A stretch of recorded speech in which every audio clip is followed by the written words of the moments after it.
Shalom and welcome to 2 Minutes of Torah. This year is entitled Daf Yomi The Mishna, Moaid Katan, Yud Amid Aleph. And the discussion is the interplay between Yantif and Availut. According to one Shita, if a person observes 3 days of Shiva, then Yantif, all the Regalim, will knock out Shiva. We actually hold you don't need to keep 3 days, even an hour would be enough. Even a day would be enough. You just have to keep some Availut of Shiva. The first sheet in the Mishnah held that Shiva has to have at least 3 days because that's Iker Availut for certain halachot, such as 3 days of crying. But we hold even a short period of Shiva is enough but to be knocked out. But what will knock it out? What kind of Yontif? So one sheet says 3 Regalim. Others say just the 2 Regalim that have 7 days, Pesach and Sukkot. Others say Rosh Hashana Yom Kippur as well. Shabbat for sure does not cancel out.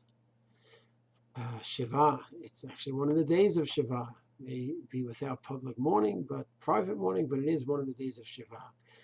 So we understand the 3 Regalim. Simcha, Simchas Yantif, Simchat Yantif cannot exist together with Shiva, and therefore it will knock out Shiva. What's halacha on Rosh Hashana Yom Kippur? Even Rosh Hashanah, maybe we can understand. There's eating and drinking on Rosh Hashanah. It's true there's a head to the fast in certain cases, but we certainly celebrate Rosh Hashanah, and maybe we don't call it a regal, but it is a moed, as the Beit Yosef quoted in by the Aruch Hashulchan says, and therefore maybe that would be enough. There is some level of Simcha. But Yom Kippur, how does that knock out Shiva? So also the Aruch Hashulchan quotes the Beit Yosef that it's defined as a moed, and the moed is connected to the Regalim, and therefore it knocks it out. But still, what's the idea? Yom Kippur is a very solemn, serious day. So what's the concept that should knock out Shiva? So I was very excited to find the Sheeltot, where he openly says that on Rosh Hashana and Yom Kippur there's a concept of Simcha. And there's a Simcha on Rosh Hashana Yom Kippur, and that Simcha is doche, knocks out, is mevatel, the Shiva. Now this is a fascinating idea. Simcha on Yom Kippur. We don't have eating, we don't have drinking, we have inuyim, afflictions. And yet, Sheeltot wants to say that's called Simcha, enough to knock out the Availut. It's a profound idea. A person should not think that Simcha means necessarily eating and drinking and being merry, like we may do on the other Yom Tovim. There's a much more sublime kind of Simcha on Yom Kippur. A Simcha of Omed Lefnei Hashem, a day of Kapara, a day of Tahara. And it's true that it's physical affliction, but it's not really a day of Tsar. The Gemara says you cannot cause any more Tsar than the 5 Inuyim. A person shouldn't go to stand in the sun, so you can be hot and sweaty. It's usher to do that. Yes, we have 5 afflictions, but those and only those.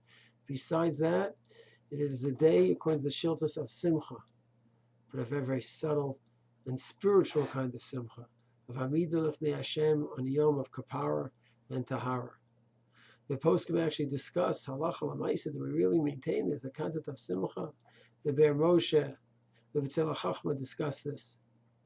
And it could be that even those that hold that there may not be a mitzvah of Simcha, there certainly is kavod, oneg on Yom Kippurim.